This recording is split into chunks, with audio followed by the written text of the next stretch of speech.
Mahigit 100 biktimang nasawi sa hugupit ng Bagyong Yolanda ang inilibing sa isang mass grave sa Palo, Leyte. Sa gitna naman ng retrieval operation sa Tacloban City, sinisikap na ng mga otoridad na makilala agad ang bawat labi na na-recover. May news to go si June Veneracion.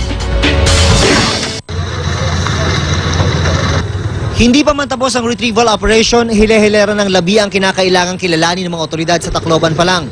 Oras ang hinahabol ng mga forensic investigator ng pulisya dahil lalong mahihirapan ang pagtukoy sa mga bangkay habang naaagna sa mga ito. We will try our best na maging ma-maximize namin yung DBI. Pero alam namin na hindi na namin ito kakayanin dahil marami pang sinasabi sa amin na hindi namin ma-retrieve, na mahirap i-retrieve at we're running out of time. Sa tabi ng kalye, nag-iwan na ng mensahe ang ilang residente. Nakikiusap na kunin na ang mga patay dahil ang mga buhay raw ang nagdurusa. Sa mga punerarya, ilang araw nang walang nag-aasikaso sa mga bangkay. Ang pamilya ni Jinky Adel, nagtulong-tulong na madala sa sementeryo ang katawan ng kanyang lola. Ayaw namin masama sa mass grave. Ay, mamastig daw. Yung iba, upo. Saan po nagmamastig? Ewan namin, kaya kami naghanap namin ang paraan para mailibing namin. Pero sa Palo, hindi bababa sa 150 ang sabay-sabay ng inihamlay sa mass grave.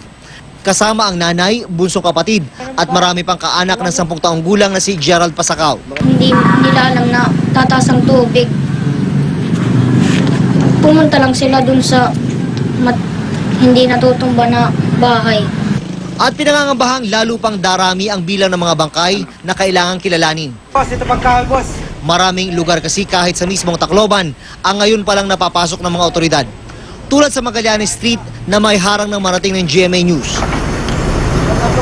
Nang mapasok sa wakas, ito ang tumambad.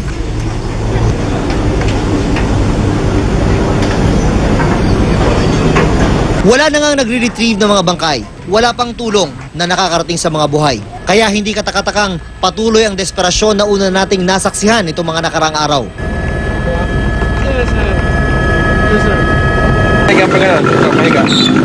Sa boundary ng Tacloban at Palo, saksi kami sa pag-akyat at persahang pagbukas ng mga tao sa isang warehouse para makakuha ng pagkain. June Veneracion, GMA News.